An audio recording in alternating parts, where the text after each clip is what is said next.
Hello, जय जोहार and welcome back to competition wing. नमस्कार, मेरा नाम शैलेश है और इस बिल्कुल फ्रेश लेक्चर में मैं आपका स्वागत करता हूं, जहां हम आज से एक बिल्कुल नई सीरीज प्रारंभ करने जा रहे हैं, जहां पीएससी प्रीलिम्स में आए हुए पिछले 5 वर्षों के जो प्रश्न रहेंगे उसको हम सब्जेक्ट वाइज डील करेंगे और ये जानने का प्रयास करेंगे कि हमारे लिए कौन से टॉपिक जो है बहुत ज़्यादा इंपॉर्टेंट है या कैसे पीएससी जो है क्वेश्चन फ्रेम करता है, आप कैसे उन चीज़ों को प्रेडिक्ट कर सकते हैं जिससे आपकी तैयारी में थोड़ी सहूलियत होगी। यहाँ पे हम 2017 से लेकर के 21 तक के प्रीलिम्स में जितने भी क्वेश्चंस आए हैं उसको सब्जेक्ट वाइज पार्ट में डील करेंगे। अब पहला लेक्चर हम लेकर के आए हैं आपके सामने, वो इंडियन हिस्ट्री से रिलेटेड है। इंडियन हिस्ट्री में हम देखते चलेंगे कि प्राचीन भारत हो गया या मध्यकालीन भारत हो गया या फिर मॉडर्न इंडिया हो गया, इसमें से किन टॉपिक्स को पीएससी जो है अक्सर ज्यादा महत्व देता है या फिर कैसे सवाल पूछता है जिसको हमको अक्सर डक या बाउंसर के रूप में लेना चाहिए, उस क्वेश्चन को हमको नहीं छेड़ना चाहिए। ऐसे सभी क्वेश्चन को हम डील करेंगे और एग्जाम हॉल में आप उसको कैसे याद कर सकते हैं, इन सब चीजों के बारे में चर्चा करेंगे। तो पहला सवाल हम आज का शुरू करते हैं जो 2017 के प्रीलिम से लिया गया था। और आप सबको मालूम होगा कि 2017 में जब हमारा एग्जाम होता था तो तब जो है 5 क्वेश्चन आपसे 5 ऑप्शन जो है आपसे पूछे जाते थे। तब आपका ऑप्शन जो है 4 ना होकर के 5 होता था, ठीक है। तो पहला जो सवाल है हमारा, ये शुरू करते हैं।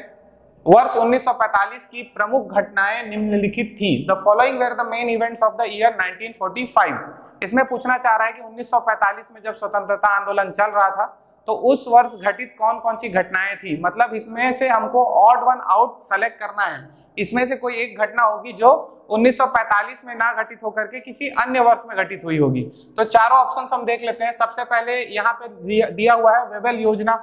वेवेल जो है 1945 में इंडिया के गवर्नर जनरल या फिर वाइसरॉय बोल सकते हैं, वो थे। आप सबको मालूम है कि first world war, second world war जो है 1939 से लेकर के 45 तक चला। जब वर्ल्ड वॉर खत्म होने की बारी आई, पूरी तरीके से खत्म नहीं हुआ था, तब ब्रिटिश जो गवर्नमेंट थी, विंस्टन चर्चिल की जो गवर्नमेंट थी, उसके ऊपर काफी दबाव बन रहा था कि भारत में जो है संवैधानिक प्रयासों को लेकर के, संविधान बनाने को लेकर के तेज प्रयास किए जाएं। और इसके साथ ही उनके ऊपर यह भी प्रेशर था कि जो इंडियंस की जो एनर्जी है उसको सही जगह पे चैनलाइज किया जाए। इसके लिए वाइसरॉय को निर्देशित किया गया और वेवेल ने जो है एक वेवेल योजना प्लान लेकर के आया। वेवेल का प्लान क्या था कि एक वाइसरॉय की एग्जीक्यूटिव काउंसिल बनाई जाएगी, कार्यकारिणी बनाई जाएगी, जिसमें जो है हिंदू और मुस्लिमों को बराबर रेशियो में उसमें शामिल किया जाएगा। और उस वाइसरॉय के एग्जीक्यूटिव काउंसिल में जो है सिर्फ गवर्नर जनरल और कमांडर इन चीफ इन दोनों को छोड़ करके सभी अन्य जो सदस्य होंगे वो सिर्फ और सिर्फ इंडियन होंगे। इसमें हिंदू प्लस मुस्लिम्स की संख्या बराबर होगी, ठीक है। और संविधान निर्माण होते तक ये जो काउंसिल रहेगा यही जो है अंतरिम सरकार के रूप में कार्य करेगी। तो ये योजना जो है 1945 में लाई गई थी। तो क्वेश्चन के अनुसार तो ये योजना 1945 में लाई गई और हमको छांटना ही वही है कि कौन कौन सी घटनाएं जो है 1945 में हुई। अब इस योजना को जो है मूर्त रूप देने के लिए लॉर्ड वेवेल ने क्या किया कि शिमला सम्मेलन बुलाया जून 1945 में, जून 1945 में। इस शिमला सम्मेलन में सभी वर्ग के जो नेता थे वो लोग शामिल हुए और इसमें मुस्लिम लीग की जो मेन डिमांड थी वो उनका कहना था कि देश भर के जो मुस्लिम्स हैं, मुसलमान हैं, उनका रिप्रेजेंटेशन सिर्फ मुस्लिम लीग को दिया जाए।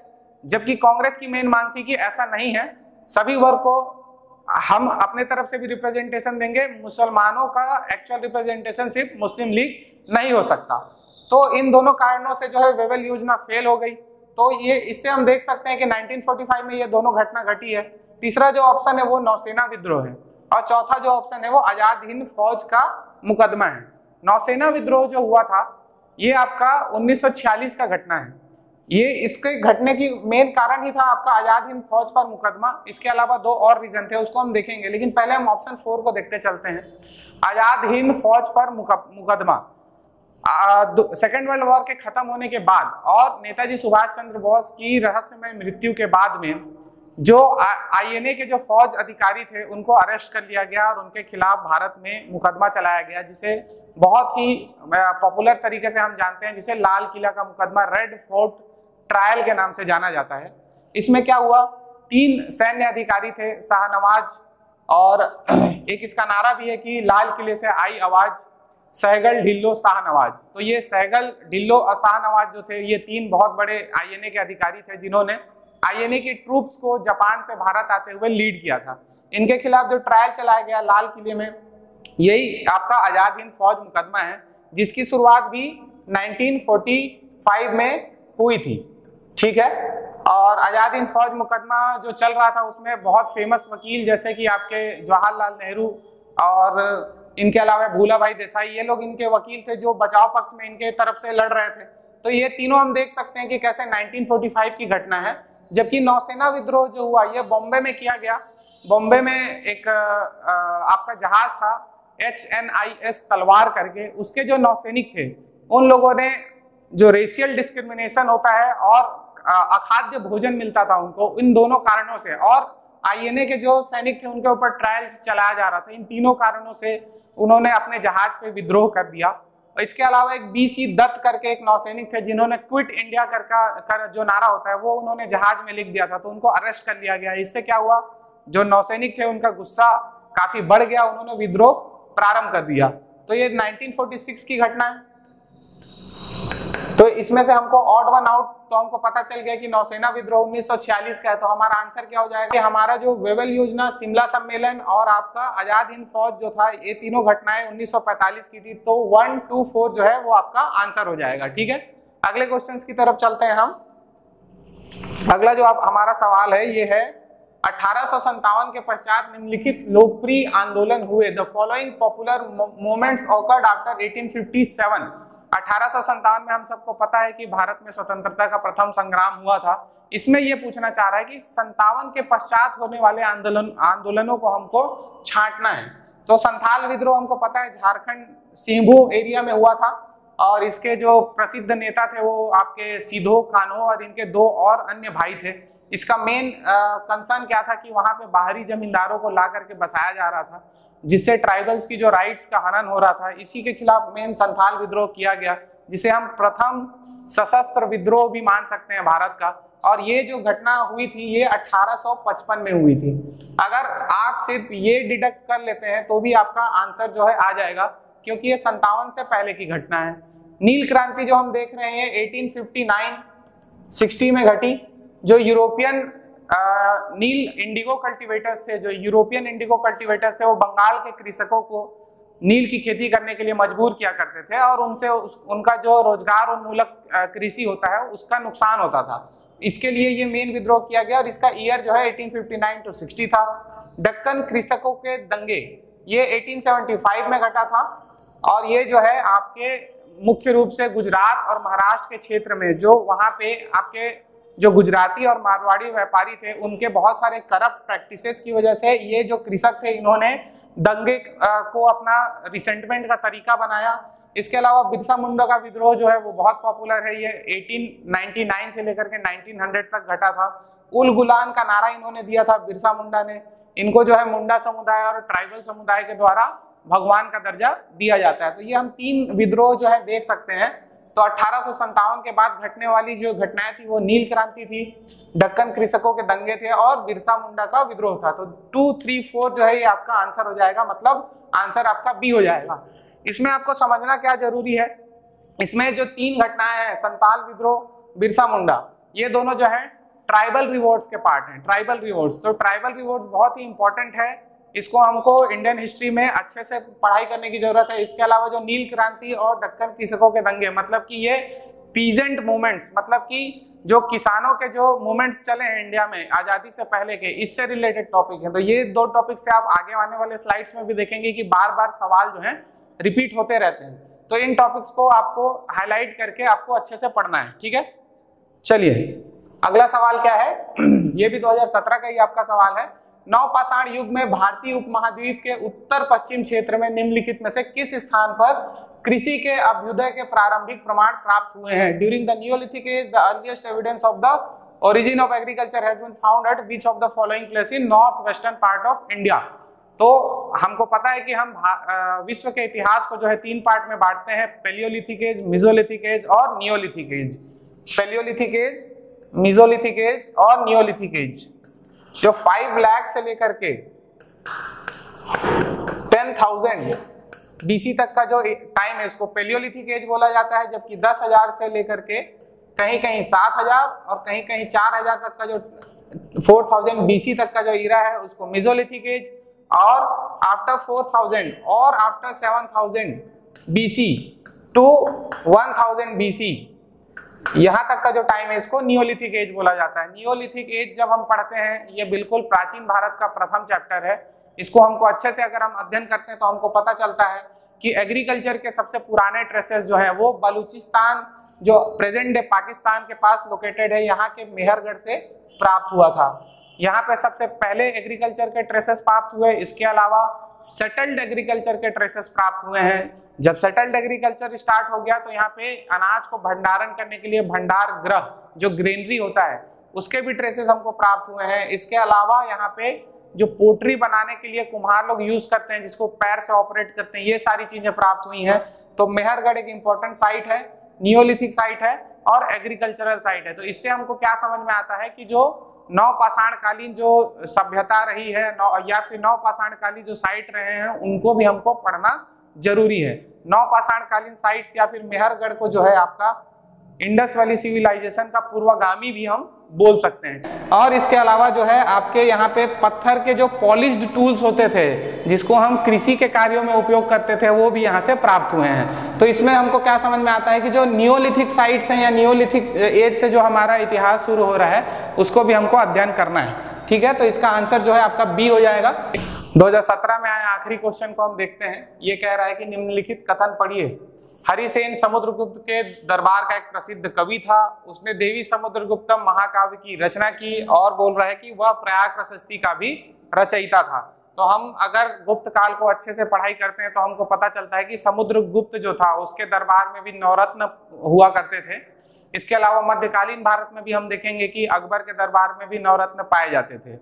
तो हरिसेन के बारे में अगर हम पढ़ें, ये छत्तीसगढ़ के इतिहास से भी रिलेट करता है और हमको पता है कि हरिसेन जो है समुद्रगुप्त के दरबार में एक दरबारी कवि था। तो पहला स्टेटमेंट जो है Harisena was the famous poet of Samudragupta court, ये तो बिल्कुल सही हो जाता है। दूसरे स्टेटमेंट की तरफ अगर हम चलें तो ही कंपोज द एपिक देवी चंद्रगुप्तम, तो ये स्टेटमेंट जो है रॉन्ग है क्योंकि देवी चंद्रगुप्तम की रचना इन्होंने नहीं की थी, हरिसेन जी ने नहीं की थी। इसकी रचना जो है आपके विशाखा दत्ता ने की थी। विशाखा दत्ता जो है उन्होंने मुद्रा राक्षस की भी रचना की थी। ठीक है, तो ये इतनी चीजें आपको याद रखनी है। इसमें विशाखा दत्ता ने की थी, इन्होंने जो है मुद्रा राक्षस भी लिखा था।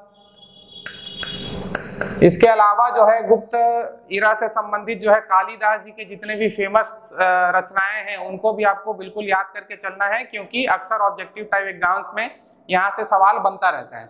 तीसरा स्टेटमेंट अगर देखें तो वह प्रयाग प्रशस्ति का भी रचयिता था। He was also the author of Prayag प्रशस्ति। ये स्टेटमेंट भी बिल्कुल सही है क्योंकि जो समुद्रगुप्त थे उन्होंने अशोक के जो इलाहाबाद पिलर था, कौन सा पिलर, इलाहाबाद पिलर, उसको अपने कोर्ट में मंगवाया था और उसमें जो है अपनी प्रशस्ति लिखवाई थी। प्रशस्ति क्या होता है, जो दरबारी पोएट्स होते थे वो राजा की प्रशंसा में कुछ लिखते थे, ऐसा समझ लो, तो उसी को हम प्रशस्ति कहते हैं। तो जो इलाहाबाद पिलर है उसमें जो है समुद्रगुप्त के बारे में हरिसेन ने प्रशस्ति लिखी थी। तो उस पिलर का भी एक इंपॉर्टेंस है। कई बार सवाल बनता है कि इलाहाबाद पिलर जो है आपका, इलाहाबाद स्तंभ जो है उसमें कौन से 3 शासकों के बारे में लिखा गया है, तो वो अशोका से संबंधित था तो अशोक के बारे में लिखा गया है, दूसरा समुद्रगुप्त के बारे में लिखा गया है और तीसरा जो है वो मुगल शासक जहांगीर ने भी उसमें कुछ लिखवाया था। तो ये 3 शासकों के नाम भी आपको याद रखना है।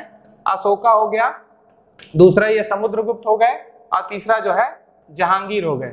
तो इसमें हम देख लेते हैं कि कौन कौन से स्टेटमेंट सही हो रहे हैं। तो पहला तो बिल्कुल सही है, दूसरा गलत है और तीसरा सही है। और इसमें हमें चुनना क्या था कि सही उत्तर चुनना था। तो फर्स्ट एंड 3 जो है 1 और 3 जो है ये आपका आंसर हो जाएगा। तो 2017 के समय आप देख रहे हैं कि पेपर का पैटर्न आसान था और जब पेपर का पैटर्न आसान होता है तो कटऑफ जो है अक्सर ऊपर जाता है। 2018 के प्रश्नों को हम शुरू करते हैं।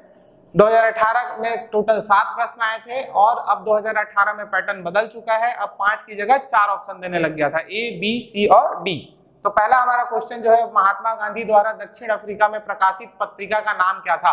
What was the name of the newspaper published by Mahatma Gandhi in south Africa? तो इससे हमको क्या पता चल रहा है कि मॉडर्न इंडिया में जितने भी हमारे लीडर्स रहे हैं उनके द्वारा लिखे गए इंपॉर्टेंट बुक्स और न्यूज़पेपर जो है वो हमारे लिए बहुत ज़्यादा इंपॉर्टेंट हो जाते हैं, इसलिए उनको जो है प्रॉपर कंपाइल करके हमको बीच बीच में रिवीजन करता रहना चाहिए। तो जो महात्मा गांधी ने दक्षिण अफ्रीका से जो पत्रिका प्रकाशित की थी उसका तो नाम था दी इंडियन ओपिनियन। इसके अलावा भी महात्मा गांधी जी ने बहुत सारे इंपॉर्टेंट पत्रिकाएं प्रकाशित की थी, लेकिन पहले हम द इंडियन ओपिनियन को समझ लेते हैं। गांधी जी जब साउथ अफ्रीका में थे तो 1903 में 1903 में उन्होंने ये पत्रिका प्रकाशित की थी द इंडियन ओपिनियन। और ये क्यों प्रकाशित की गई थी, तो वहां जो भारत से गए हुए मजदूर रह रहे थे उनके साथ काफी सारा रेशियल डिस्क्रिमिनेशन होता था। उनको जो है अपने धर्म रीति रिवाजों के अनुसार रहने नहीं दिया जाता था, उनको शादी वगैरह भी अपने रस्मों रिवाज से नहीं करना अलाउ किया जाता था। इसके अलावा उनको वहां की नेशनैलिटी या फिर आईडी कार्ड भी नहीं प्रोवाइड की जा रही थी। इन सब डिस्क्रिमिनेशंस को देखते हुए गांधी जी ने ये जो है पत्रिका स्टार्ट की दी इंडियन ओपिनियन, जिसमें उन्होंने भारतीयों से संबंधित सभी मुद्दों को उठाया। गांधी जी के और अगर अन्य पत्रिकाओं के बारे में हम देखें तो कौन कौन से हैं, एक तो आपका यंग इंडिया है, यंग इंडिया, दूसरा है नवजीवन, तीसरा है हरिजन।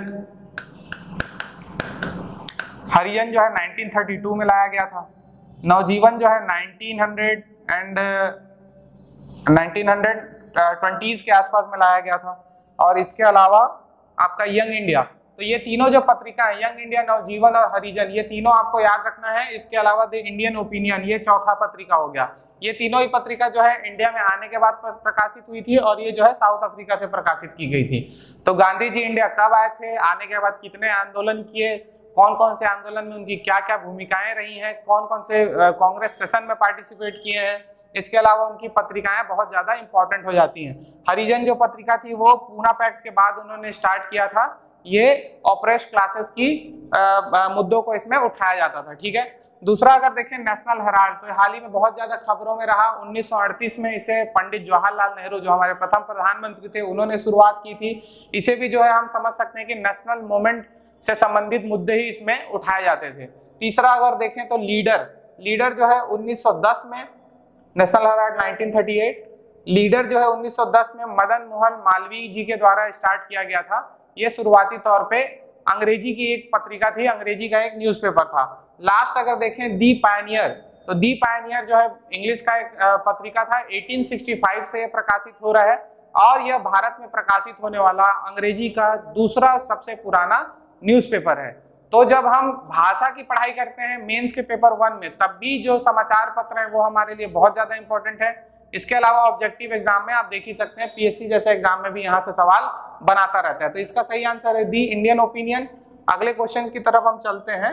आपका अगला क्वेश्चन है, आगरा की स्थापना किस शासक ने की थी? Who founded the Agra? तो इसे जो है लोधी वंश के शासक सिकंदर लोधी ने इसका फाउंडेशन किया था। आपको मालूम होगा कि दिल्ली सल्तनत में टोटल पांच जो है वंश हुए हैं, गुलाम वंश, खिलजी वंश, तुगलक वंश, सैयद वंश और लोधी वंश। लोधी वंश जो है अंतिम वंश था और इसी वंश के जो शासक थे सिकंदर लोधी, उन्होंने आगरा की स्थापना की थी। इसमें अगर हम देखें तो खिलजी का जो कार्यकाल था वो सबसे कम था, शॉर्टेस्ट था, और तुगलक जो थे वो सबसे लंबे समय तक उन्होंने शासन किया था। तो इसका सही आंसर तो सिकंदर लोधी हो जाएगा।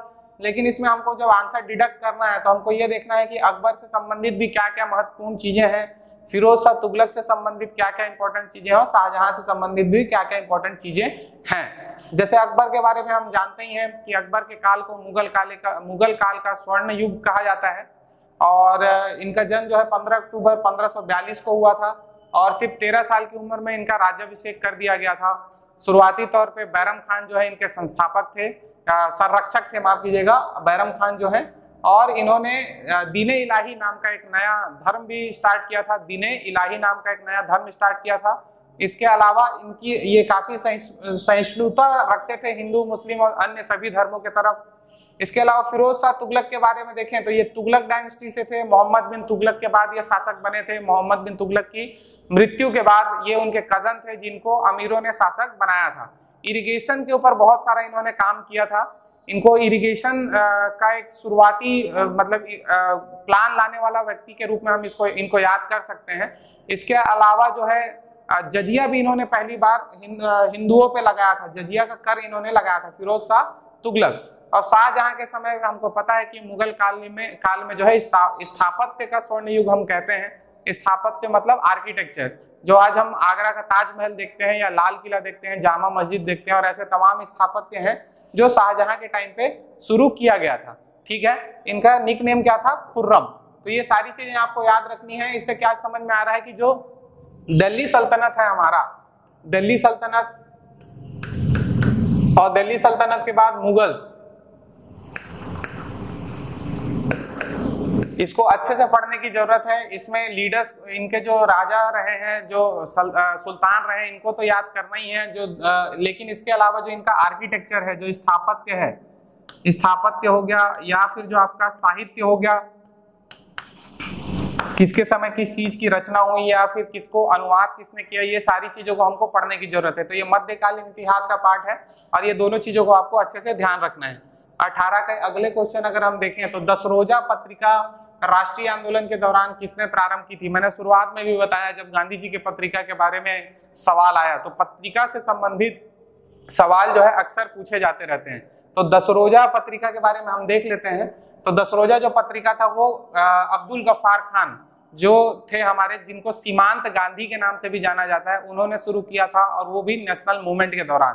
तो खान अब्दुल गफ्फार खान, इनको सीमांत गांधी या फिर फ्रंटियर गांधी बोला जाता है। ठीक है, तो ये चीजें आपको याद रखनी है। क्या बोला जाता है? फ्रंटियर गांधी। ये एक पश्तून पठान थे जो अपने क्षेत्र में जिन्होंने खुदाई खिदमतगार नामक संगठन की रचना की, और वो भारत का जो स्वतंत्रता आंदोलन था उसमें बहुत एक्टिवली पार्टिसिपेट करता था। गांधी जी से बहुत ही ज्यादा प्रभावित रहे और हिंदू मुस्लिम एकता और साथ ही साथ भारत के पार्टीशन के खिलाफ ये इनका विचारधारा था। ये चाहते थे कि इंडिया का पार्टीशन ना हो। ये इनको 1987 में जो है भारत रत्न से भी सम्मानित किया गया, और ये पहले विदेशी थे जिन्हें भारत रत्न इंडियन गवर्नमेंट ने दिया था। ठीक है, तो इनके बारे में हमको अच्छे से याद रखना है। इन्हीं की पत्रिका थी कौन सी? 10 रोजा। इसके अलावा अगर मोहम्मद अली जिन्ना जी को हम जानते हैं, ये पाकिस्तान के फाउंडर थे और प्रथम गवर्नर जनरल थे पाकिस्तान के। ठीक है, कैद आजम नाम से इनको हम जानते हैं। और द डॉन पत्रिका जो है पाकिस्तान की बहुत फेमस, उसके भी ये फाउंडर थे। ठीक है, तीसरा अगर ऑप्शन देखें तो लाला लाजपत राय, और चौथा ऑप्शन है बाल गंगाधर तिलक। लाल बाल पाल की तिकड़ी के बारे में हम सबको पता ही है। लाला लाजपत राय, बाल गंगाधर तिलक और बिपिन चंद्र पॉल।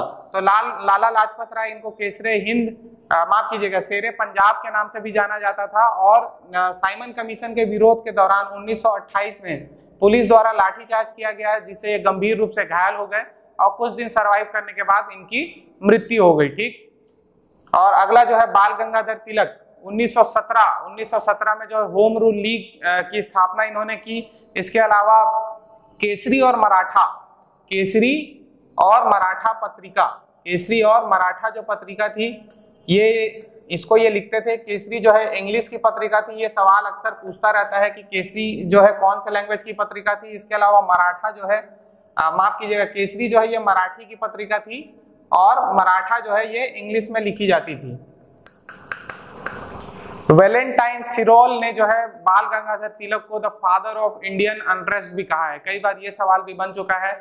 इससे हमको समझ में आता है कि 1920s और 30s के जितने भी इंपॉर्टेंट लीडर्स हैं उनके बारे में हमको अच्छे से पढ़ाई करके रखना है। जैसे लाला लाजपत राय जी की जो भी किताबें थी, जैसे कि the British depth towards India, इसको भी हमें अच्छे से पढ़ना है। बाल गंगाधर तिलक की जितनी भी रचनाएं थी, इनके जो फॉलोअर्स थे जैसे चापेकर बंधु, जिन्होंने 1897 में पुणे में फ्लैग कमिश्नर रैंड की हत्या कर दी थी, तो इन सब के बारे में हमें अच्छे से पढ़ाई करके रखना है। बाल गंगाधर तिलक के बारे में मैंने अभी बताया भी कि इन्हें वैलेंटाइन सिरोल ने जो है the father of Indian unrest कहा है। ठीक है, चलिए 18 के अगले क्वेश्चन को देखें। तो निम्नलिखित में से किसने पूर्वी बंगाल से लेकर पेशावर तक सड़के आजम कहलाई जाने वाली सड़क बनवाई? Which of the following rulers constructed a road from east Bengal to Peshawar called Sadak-e-Azam? सड़के आजम जो थी, इसे ही हम जीटी रोड या फिर grand truck road, GT road के नाम से भी जानते हैं। किस नाम से जानते हैं? GT road. और ये जो है बंगाल के सोनार गांव बंगाल के सोनार गांव से लेकर के आपकी जो है सिंधु नदी तक की ये सड़क बनाई गई थी। और ये कब बनाया गया था? तो ये जो है शेर शाह सूरी के द्वारा बनाया गया था, जो सूरी वंश के शासक थे। सूरी वंश जो है एक अफगान वंश था और उन्होंने क्या किया था, वो बिहार से ओरिजिनेट हुए थे और उन्होंने लड़ाई लड़ते हुए पूरे राजस्थान तक भी कब्जा कर लिया था। अपनी लड़ाई के दौरान ही उन्होंने जो हुमायूं को है भारत से निष्कासित किया था और उनकी मृत्यु के बाद जब उनका बेटा इस्लाम शाह, जो यहाँ पे ऑप्शन सी भी दिया हुआ है, इस्लाम शाह इनका बेटा था, ये जब शासक बना और इसकी मृत्यु के बाद जो है हुमायूं को दोबारा मौका मिला और उसने दोबारा भारत पर आक्रमण किया और कब्जा किया यहाँ पे। ठीक है, तो शेर शाह सूरी ने जो है जीटी रोड का निर्माण कराया था। इसके अलावा इन्होंने 2 रोड और भी बनवाए थे। वो 2 रोड कौन से हैं?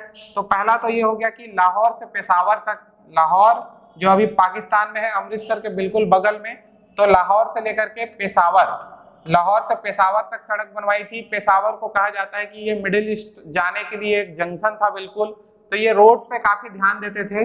इसके अलावा इन्होंने एक और सड़क बनाई थी दूसरी, जो आगरा से लेकर के जोधपुर, आगरा से लेकर के जोधपुर तक कनेक्ट करती थी। ये जो रोड है आगे जाकर के गुजरात के पोर्ट्स तक जाने के लिए रोड से कनेक्टिविटी प्रोवाइड करती थी। इसके अलावा इन्होंने बहुत सारे सराय का निर्माण कराया था। सराय क्या होते हैं? जो रोड होते हैं उसी में आरामगाह जैसा एक किला बनाया जाता था, जहाँ पे यात्री जो है रात होने पे रुक सकते थे, अपने सामानों को सुरक्षित रख सकते थे। तो हर 2 कोस में, मतलब अप्रोक्सीमेटली हर 8 किलोमीटर में ये एक सराय का निर्माण कराते थे और लगभग इन्होंने ऐसे 1700 सराय कुल मिला के बनवाए थे। जो सराय होते थे और जो ये जो रोड होते थे, इनको जो है इन्होंने अपने साम्राज्य का धमनी कहा था। ठीक है, अपने साम्राज्य का जो है नस, मतलब कि वेंस कहा था। तो इसको भी आपको याद रखना है, ये दोनों फैक्ट्स आपको याद रखना है। इसके अलावा भी शेर शाह सूरी, इनका बचपन का नाम जो था फरीद था, ये भी आपको याद रखना है। इनका उदय कैसे हुआ, ये कैसे इतने बड़े राजा बने और हुमायूं को हराया, ये भी आपको अच्छे से अध्ययन करना है। ठीक है, इसके अलावा अकबर के बारे में हमने हाल ही अभी देखा पिछले स्लाइड में। जहांगीर को अगर हम देखें तो नूरुद्दीन मोहम्मद जहांगीर इनका पूरा नाम था और ये अकबर के सुपुत्र थे। ठीक है, अकबर के बाद इन्होंने शासन किया और चित्रकला का स्वर्ण युग इनके ही काल को कहा जाता है। जहांगीर के ही काल को जो है चित्रकला का स्वर्ण युग कहा जाता है। एक नया पेंटिंग इरा जो है, मुगल चित्रकला जो है इन्हीं के समय, एक्चुअली अकबर, जहांगीर और शाहजहां, इन तीनों के ही इरा में पेंटिंग का बहुत ज्यादा विस्तार हुआ। और जहांगीर के काल में पेंटिंग की ऐसी आर्ट थी कि एक पेंट को जो है अलग अलग पेंटर मिलके बनाते थे। अगर एक व्यक्ति को वो रिप्रेजेंट कर रहा है तो उसमें सर किसी और ने बनाया है, धड़ किसी और ने बनाया है, हाथ किसी और ने बनाया है। और जहांगीर का ऐसा दावा था कि वो हर पार्ट को ऐसा पहचान सकता है कि इस पार्ट को पर्टिकुलरली किस पेंटर ने बनाया है। तो ये खुद भी बहुत ज्यादा शौकीन था पेंटिंग का और इसके अलावा इसके काल को ही चित्रकला का स्वर्ण युग बोला जाता है। ठीक है, अकबर के जो आपका इनका जो मकबरा है इसके बारे में भी अक्सर पूछा जाता है। तो शाहदरा जो है आगरा में ही, वहां पे इनका मकबरा है। इसके अलावा लाहौर के पास में जहांगीर का मकबरा है। तो ये मकबरा जितने भी हैं, जैसे बाबर का मकबरा कहाँ है, हुमायूं का मकबरा कहाँ है, अकबर, जहांगीर, औरंगजेब और आपके शाहजहां, इन सब के मकबरे कहाँ हैं, इसको भी आपको अच्छे से पढ़ाई करना है। ठीक है, जहांगीर के बारे में एक फैक्ट और है कि इनकी जो वाइफ की माँ थी, मतलब इनकी जो सास थी अस्मत बेगम, इनके बारे में कहा जाता है कि इन्होंने ही सबसे पहले इत्र का इजाद किया था। इत्र एक प्रकार का सेंट हो गया। इत्र का इजाद किसने किया था? तो अस्मत बेगम। अक्सर वनडे एग्जाम में ऐसे सवाल पूछ लेते हैं कि इत्र का इजाद किसने किया था। तो इन सब फैक्ट्स को भी आपको अच्छे से कंपाइल करना है। इसके अलावा जब हम इंडियन हिस्ट्री की प्रॉपर क्लासेस शुरू करेंगे तो इन सभी चीजों को बहुत डिटेल में देखेंगे। ठीक है, चलिए अगला जो हमारा सवाल है वो सत्यशोधक समाज की स्थापना किसने की थी। बहुत ही इजी क्वेश्चन था, who founded the Satyashodhak Samaj. हम मेंस में भी इस टॉपिक को पढ़ते हैं जिसमें the reform movements among Dalits के बारे में हम पढ़ते हैं, तो वहीं से एक टॉपिक उठाया गया है। सत्यशोधक समाज बहुत इजी है। इसकी स्थापना ज्योतिबा फूले ने की थी। ज्योतिबा फूले को महात्मा का टाइटल दिया गया था। इसके अलावा इनके बारे में मेंस में हम पढ़ते हैं कि ये माली कम्युनिटी से बिलोंग करते थे और ब्राह्मणिकल जो रिजिडिटी थी उसके खिलाफ इन्होंने काफी लड़ाई लड़ी। और इनकी जो वाइफ थी सावित्रीबाई फुले, उसके साथ मिलकर के इन्होंने इंडिया का प्रथम बालिका विद्यालय, मतलब कि बच्चियों के लिए स्कूल खोला था। ठीक है, तो ये सब फैक्ट्स आपको याद रखने। इनका एक बहुत ही फेमस बुक है जो आपको याद रखना है उसका नाम है गुलामगिरी, गुलामगिरी। तो ये अक्सर कई बार पूछा जाता है, तो इसको भी आपको याद रख के चलना है। ऑप्शन सी अगर हम देखें, पंडिता रमाबाई, पंडिता रमाबाई सरस्वती, इनका एक्चुअल इतना लंबा नाम था और इन्हें पंडिता की जो उपाधि है ये इनके संस्कृत के स्कॉलर की वजह से, संस्कृत में इनका जो कमांड था, ज्ञान था, उसकी वजह से दिया गया था। और ये पहली वुमेन थी, पहली महिला थी जिन्हें पंडिता की उपाधि दी गई थी। ये महाराष्ट्र से बिलोंग करती थी और संस्कृत में इनका काफी अच्छा कमांड था, लेकिन आगे चल करके इन्होंने क्रिश्चियनिटी को अपना धर्म बनाया, क्रिश्चियनिटी में कन्वर्ट हुई और महिला शिक्षा को लेकर के ये बहुत ज्यादा इन्होंने काम किया। अब पंडिता रमाबाई मिशन जो है अभी भी एक्चुअली एक्टिव है महाराष्ट्र में। इसके अलावा जो भारत की पहली महिला डॉक्टर थी आनंदीबाई जोशी, वो भी इन्हीं की कजन थी, आनंदीबाई जोशी। तो महिला शिक्षा को लेकर के इन्होंने बहुत सारा काम किया और पंडिता रमाबाई महाराष्ट्र से बिलोंग करती थी। ये सारे फैक्ट्स इनके बारे में याद रखना है।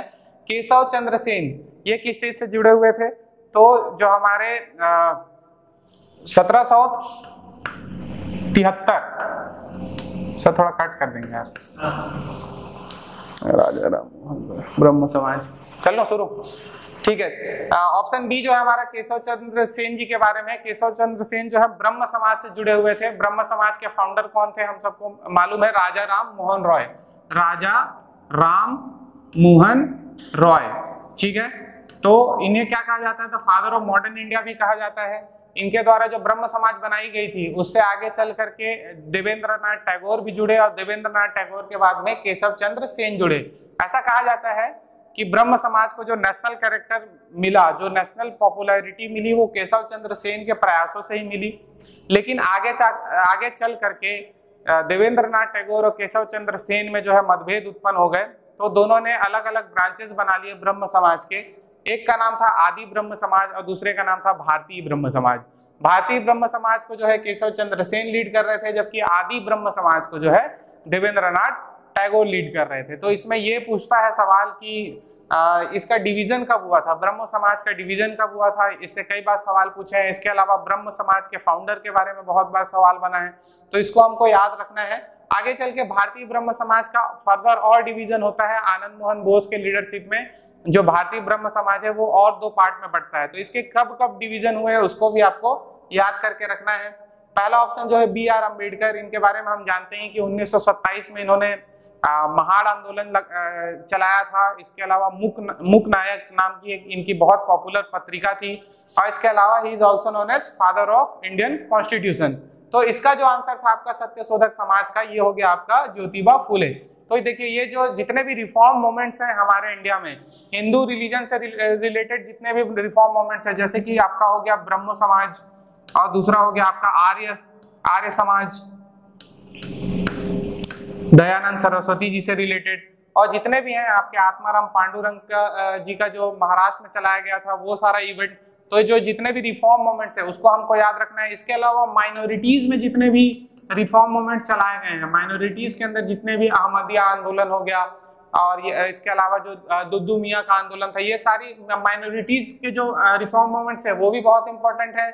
और जो दलित रिफॉर्म मूवमेंट्स थे, जितने भी दलित रिफॉर्म मूवमेंट्स आए हैं, चाहे वो अम्बेडकर के द्वारा चलाया गया हो या फिर आपके ज्योतिबा फुले जी के द्वारा चलाया गया हो या पेरियार के द्वारा चलाया गया हो, तो ये भी एक इम्पॉर्टेंट टॉपिक है। इस बार के मेंस में हमने देखा है कि आपके ज्योतिबा फुले से तो क्वेश्चन बनाया ही था, बी आर अम्बेडकर से भी क्वेश्चन बनाया था। बी आर अम्बेडकर से 2 जगह प्रश्न पूछे गए हैं, तो बहुत इंपॉर्टेंट टॉपिक है। प्री ओरिएंटेड भी इसको अच्छे से आपको पढ़ के रखना है और मेंस के लिए भी अच्छी तैयारी इसकी करनी है, ठीक है। चलिए अगला सवाल है, निम्नलिखित में से किसने पुरातत्व सर्वेक्षण विभाग मतलब कि डिपार्टमेंट ऑफ आर्कोलॉजिकल सर्वे की स्थापना की? तो यहाँ पे 4 गवर्नर जनरल्स का नाम दिया हुआ है। वो 4 गवर्नर जनरल कौन कौन है, उनके समय क्या इंपॉर्टेंट कार्य हुए हैं, वो हम देख लेते हैं। तो लॉर्ड कर्जन जो है ये 1899 से लेकर के 1905 तक के भारत के गवर्नर जनरल रहे। लॉर्ड मिंटो जो है 1905 से लेकर के 1910 तक के भारत के गवर्नर जनरल रहे।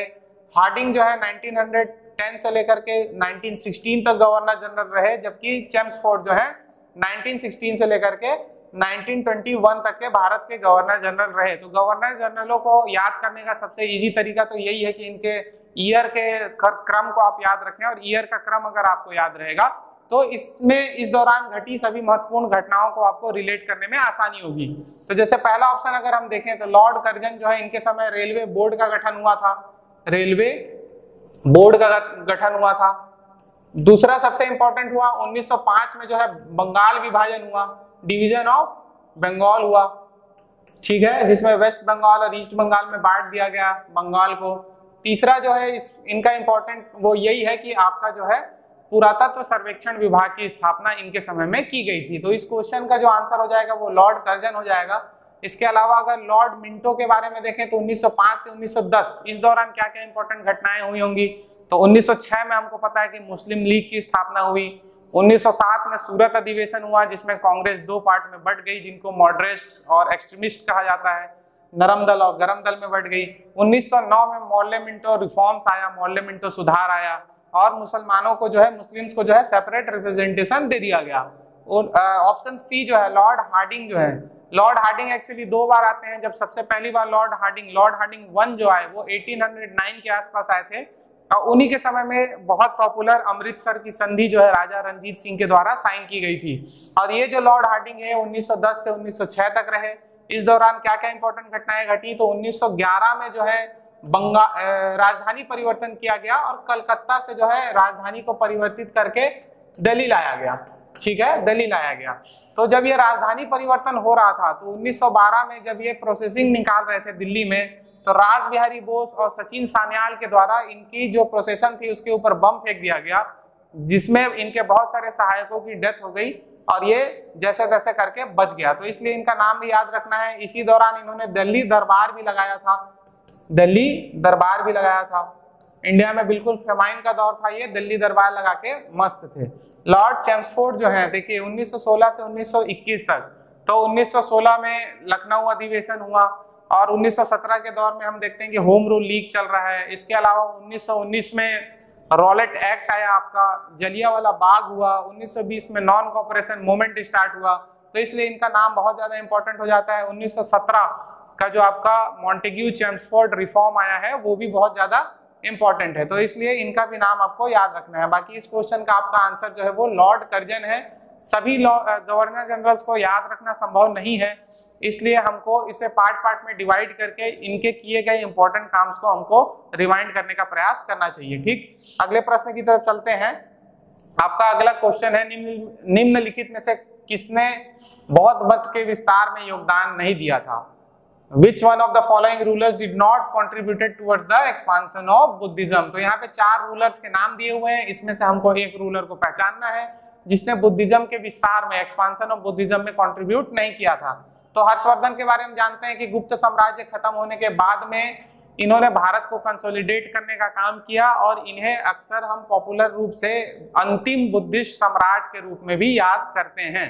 तो बुद्धिज्म से इनका तो बिल्कुल नाता था। ठीक है, अशोक के बारे में देखें तो अशोक के बारे में बताने की जरूरत नहीं है कि अशोक क्यों बुद्धिस्ट बने थे। कलिंग वॉर के बाद में 261 में जब कलिंग वॉर हुआ उसके बाद में ये सारे हत्याओं को देख के बहुत ज्यादा डिवास्टेटेड थे और ये बुद्धिज्म में कन्वर्ट हो गए। उसके बाद में इनकी जो धम्म की नीति थी, बुद्धम शरणम गच्छामि, धम्मम शरणम गच्छामि और संघम शरणम गच्छामि, और इनकी जो धम्म था वो धम्म भी बहुत ज्यादा इंपॉर्टेंट है। हाल ही के मेंस में भी अशोक के धम्म के बारे में क्वेश्चन पूछ चुका है। इनके जितने भी पिलर्स इंस्क्राइब थे उसमें भी बुद्धिज्म के बारे में बहुत ज्यादा डिटेल में बताया गया है। इसके अलावा इनके जो बेटे और बेटियां थी, एक बेटा और एक बेटी थी, उनको भी बुद्धिज्म के प्रचार के लिए इन्होंने श्रीलंका और अन्य देशों तक भी भेजा था। तो अशोक तो बिल्कुल रिलेटेड है बुद्धिज्म से, उसके प्रचार भी बहुत ज्यादा कर रहे हैं। ऐसा भी कहा जाता है बुद्धिस्ट मत के अनुसार कि इन्होंने 84,000 स्तूपों का निर्माण कराया था। जो बुद्धिस्ट स्तूप होते हैं उसका निर्माण करवाया था। बहुत ज्यादा ये ग्रांट्स भी देते थे बुद्धिस्ट मॉन्क्स को। ठीक है, जो आपका ये बी ऑप्शन है कनिष्क। कनिष्क के बारे में अगर हम देखें तो ये नॉर्थ वेस्टर्न इंडिया का रूलर था और इसके समय हम सबको पता है कि चौथी बौद्ध संगीति जो हुई थी फर्स्ट सेंचुरी में जो चौथी बौद्ध संगीति हुई थी वो इन्हीं के काल में हुई थी। ठीक है, तो ये भी हमको समझ में आ गया कि कनिष्क भी बुद्धिज्म से रिलेटेड है। इसके अलावा इन्होंने जो सोने के सिक्के चलाए थे उसमें भी इन्होंने बुद्ध को इनकार किया था। और जो आपका मथुरा शैली होता है,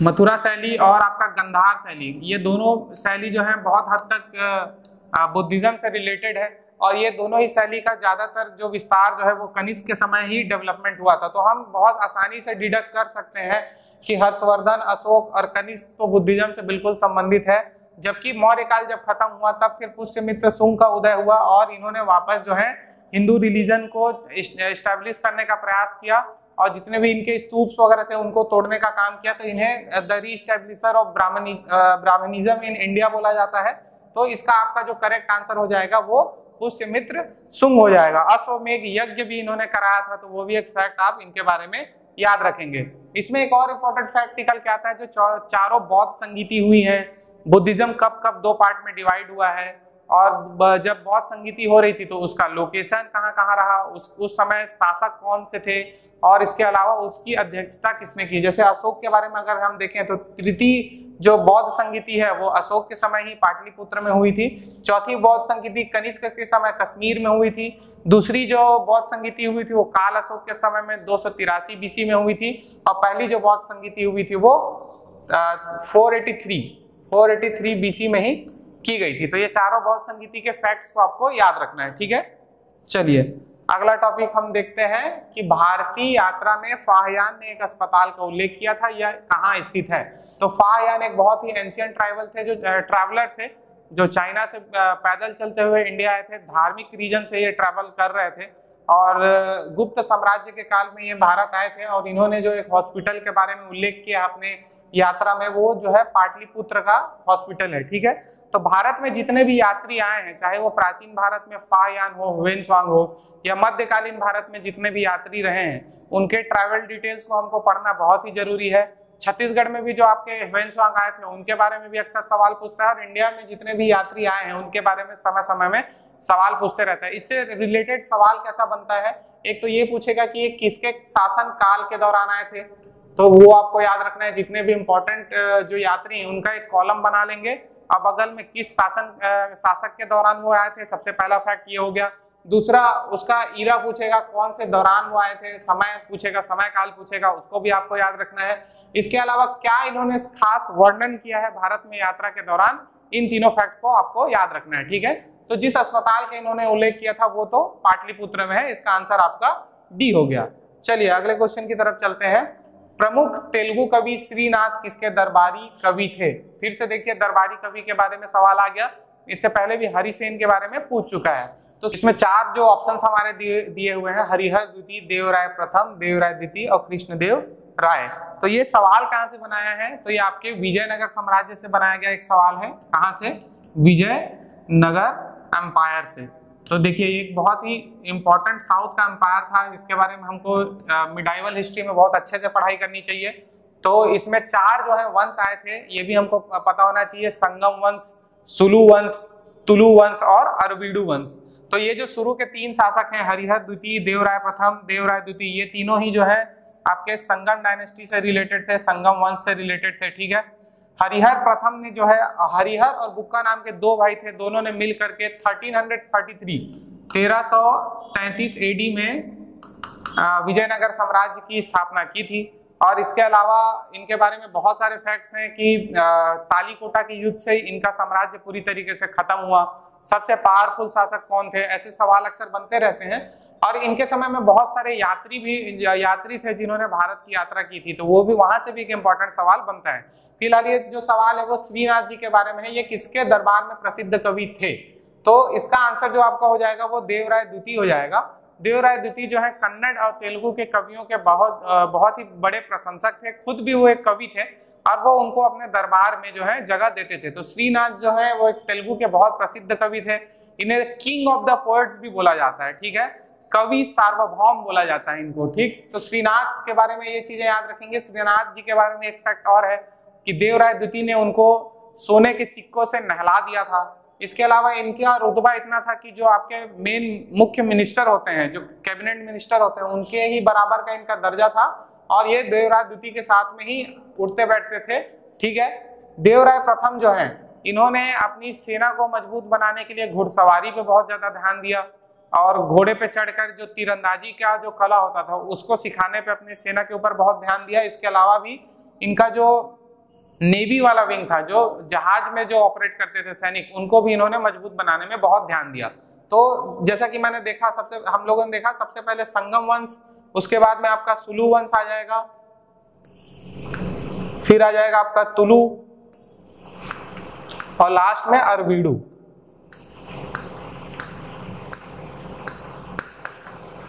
ठीक है, तो इसमें एक और राजा बहुत इंपॉर्टेंट है, उनका नाम है आपका कृष्णदेव राय। कृष्णदेव राय के बारे में बहुत अच्छे से अध्ययन करना है हमको।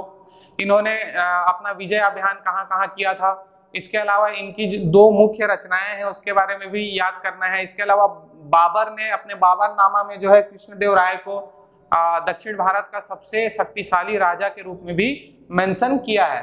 तो विजयनगर साम्राज्य से देखिए सवाल उठाया है, ये मध्यकालीन भारत का क्वेश्चन है, 2019 का क्वेश्चन है। तो मध्यकालीन भारत में अभी तक हमने पढ़ा था दिल्ली सल्तनत, मुगलकालीन इतिहास, इसके अलावा विजयनगर एम्पायर, बहमनी साम्राज्य, ये भी बहुत ज्यादा इंपॉर्टेंट हो जाता है। ठीक है, चलिए अगले क्वेश्चन की तरफ चलते हैं। अगला क्वेश्चन भी एक यात्री से ही संबंधित है कि मध्यकालीन यात्री व लेखक इब्न बतूता किस देश का निवासी था। तो ये तो बहुत ही इजी क्वेश्चन है, अगर आप हल्का सा भी इसको पढ़ाई करते हैं तो मोरक्को से आया था, ये तो हमको पता है। लेकिन इसमें फिर मैं बार बार बोलूंगा आपको कि जितने भी विदेशी यात्री भारत आए हैं समय समय पे, या तो वो नूनीज हो, या तो फिर वो वेन्सवांग हो, या तो फिर वो इब्न बतूता हो, या फिर वो अब्दुल रजाक हो, जो भी ये यात्री आए हैं समय समय में भारत में, वो बहुत ही इंपॉर्टेंट टॉपिक हो जाता है हमारे लिए हिस्ट्री में। जैसे अब्दुल रजाक जो आया था वो फारस से आया था, ये हमको याद रखना है। इसके अलावा नूनीज आया था, वो जो आपके इटली से आया था, तो ये सभी चीजों को याद रखना है। अब्दुल रजाक भी जो है आपके विजयनगर अंपायर के टाइम ही आए थे, अब्दुल रजाक। और ये जो आपके इब्न बतूता थे, ये दिल्ली सल्तनत के टाइम पे आए थे 14वीं सेंचुरी में। तो ये सब जो फैक्ट्स आपको याद रखना है, ये कहाँ से आए थे, मोरक्को से आए थे। ठीक है, ये सवाल इतना ही था। अगले क्वेश्चन की तरफ चलेंगे। अगला क्वेश्चन है, यह कथन किस क्रांतिकारी का है कि भारतीय शहीदों के खून का बदला लो, अपनी मातृभूमि को आजाद करने के लिए अपनी तलवार का इस्तेमाल करो, पूरे भारत में एंग्लो अमेरिकन दुश्मन के खिलाफ उठ खड़े हो। तो इसका जो आंसर है वो रासबिहारी बोस पीएससी के द्वारा लिया गया है, तो ये फैक्ट आपको याद रखना है। इसके अलावा रासबिहारी बोस के बारे में मैंने पहले भी बताया, दिल्ली दरबार के दौरान उन्होंने लॉर्ड हार्डिंग के हाथी के ऊपर बम फेंक दिया था, तो बहुत ही एक क्रांतिकारी व्यक्ति थे। सचिन सान्याल और वो दोनों उसको दिल्ली कॉन्स्पिरेसी बोला जाता है, उसमें शामिल थे। उस कॉन्स्पिरेसी के बाद में ही रासबिहारी बोस ने भारत छोड़ दिया था और वो जापान में जाकर के वहां की सिटीजनशिप ले लिए थे। और इसके बाद में इनका रोल जो है दोबारा इंडियन नेशनल आर्मी जब बनेगी, वहां पे इनका रोल जो है दोबारा हमको देखने को मिलता है। सुभाष चंद्र बोस के बारे में हम जानते ही हैं, इन्होंने दिल्ली चलो और तुम मुझे खून दो मैं तुम्हें आजादी दूंगा जैसा नारा दिया था।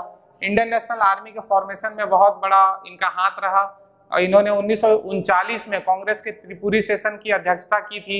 आगे चल के गांधी जी से मतभेद होने की वजह से इन्होंने कांग्रेस से इस्तीफा दिया और फॉरवर्ड ब्लॉक की स्थापना की। तो इनके बारे में बहुत सारे फैक्ट्स हैं, इसको भी हमको याद करके रखना है। ठीक है, और हम जानते भी हैं कि छत्तीसगढ़ की जो पुलिस एकेडमी है उनका भी नाम अब किसके नाम पे कर दिया गया है, नेताजी सुभाष चंद्र बोस जी के नाम पे कर दिया गया है। सुभाष चंद्र बोस जी के नाम पे आपदा प्रबंधन विभाग के द्वारा एक अवार्ड की भी घोषणा की गई है, जो ईयरली अवार्ड दिया जाता है। कैप्टन मोहन सिंह का नाम बहुत ज्यादा इंपॉर्टेंट है, क्योंकि जब सेकेंड वर्ल्ड वॉर के दौरान भारतीय सैनिकों ने अंग्रेजों के खिलाफ, अंग्रेजों की तरफ से ना लड़ते हुए अंग्रेजों के खिलाफ लड़ने का फैसला किया, तो मोहन सिंह ने ही शुरुआती लीडरशिप अडॉप्ट की थी। और जो प्रिजनर्स को जब छोड़ा जाने लगा तो उन्हीं को मिला करके ये इंडियन नेशनल आर्मी का गठन ये कर रहे थे। लेकिन आगे चल के जापानी जो सैन्य अधिकारी थे उनके साथ इनके मतभेद उत्पन्न हुए, जिसकी वजह से इनको अरेस्ट कर लिया गया। और दोबारा जब जर्मनी से सुभाष चंद्र बोस वापस जब सिंगापुर पहुंचे तो उन सैनिकों को जो है सुभाष चंद्र बोस को सौंप दिया गया। खुदीराम बोस के बारे में हम रिवोल्यूशनरी एक्टिविटीज के दौरान पढ़ते हैं, first phase of revolutionary activities जब हम पढ़ते हैं तो ये बंगाल से बिलोंग करते थे खुदीराम बोस। और 1908 में जो है कलकत्ता कोर्ट के एक जज थे, जज किंग्सफोर्ड, जो कि काफी नोटोरियस जज थे। उन्होंने बहुत छोटे छोटे क्राइम्स के लिए यंग लड़कों को बहुत कठोर सजाएं दी थी। उस चीज से बहुत ज्यादा हतप्रभ होकर के खुदीराम बोस और प्रफुल्ल चाकी इन दोनों ने मिलकर तय किया कि उनकी जो बग्गी होती है, उनकी जो गाड़ी होती है, उसमें बम फेंकेंगे। इस चीज में वो सफल भी हुए, लेकिन इनसे एक गलती ये हो गई कि उस जब इन्होंने ये बम फेंका तो उस जो उनकी घोड़े गाड़ी थी उसमें जज किंग्सफोर्ड नहीं बैठे हुए थे, उनकी जगह पे 2 यूरोपियन महिलाएं बैठी हुई थी। तो दोनों यूरोपियन महिलाओं की मृत्यु हो गई। इस कांड के बाद में जो है खुदीराम बोस और प्रफुल्ल चाकी को अरेस्ट कर लिया गया। प्रफुल्ल चाकी ने आगे चल के सुसाइड कर लिया और खुदीराम बोस इनको जो है फांसी की सजा दी गई। और खुदीराम बोस के बारे में एक फैक्ट और है कि ये भारत के यंगेस्ट मार्टियर कहलाते हैं, सबसे कम उम्र के शहीद कहलाते हैं। ठीक है, अगला टॉपिक अगर देखें तो निम्न में से किसने असहयोग आंदोलन विरोधी सभा की स्थापना की। 2019 में ये जब सवाल आया तो ये किसी के समझ में नहीं आ रहा था, ये बिल्कुल बाउंसर प्रवृत्ति का सवाल था। और ऐसे क्वेश्चंस में मेरा सलाह भी ये रहेगा कि आपको पूरे 100 क्वेश्चन अटेम्प्ट नहीं करने होते हैं। ऐसे कुछ सवाल पीएससी सेट करेगा जिसको अगर आप छेड़ेंगे तो आपको नेगेटिव मार्क्स मिलेगा, तो ऐसे क्वेश्चन को अक्सर आपको छोड़ना चाहिए। लेकिन हम जब इसको पढ़ ही रहे हैं तो ये देख लेते हैं कि असहयोग आंदोलन विरोधी सभा क्या था। असहयोग आंदोलन के बारे में तो हम जानते ही हैं कि वो 1 अगस्त 1920 से चालू हुआ और चौरा चौरी कांड के बाद में उसे गांधी जी ने वापस ले लिया।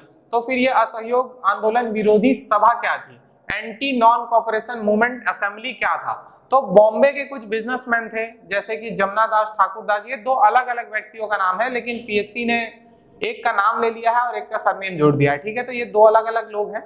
इनके अलावा बहुत सारे बिजनेसमैन थे मुंबई के या बॉम्बे के, बॉम्बे प्रेसिडेंसी के, जिन्हें ये लगता था कि नॉन कोऑपरेशन मूवमेंट अगर स्टार्ट हो गया तो वर्कर्स में ये स्ट्राइक करने की जो टेंडेंसी है वो बढ़ जाएगी और उनके जो मिल्स और इंडस्ट्रीज में काम जो है वो रुक जाएगा। क्योंकि उनका पास्ट एक्सपीरियंस ऐसा रहा था कि जो वर्कर्स होते हैं वो जब स्ट्राइक्स पे जाते हैं तो अक्सर वायलेंट हो जाते थे। और दूसरा कारण ये था कि मुंबई में जो है खास करके 1920s के दौरान गांधी जी की पॉपुलैरिटी उतनी नहीं थी जितनी पॉपुलैरिटी बाल गंगाधर तिलक की थी।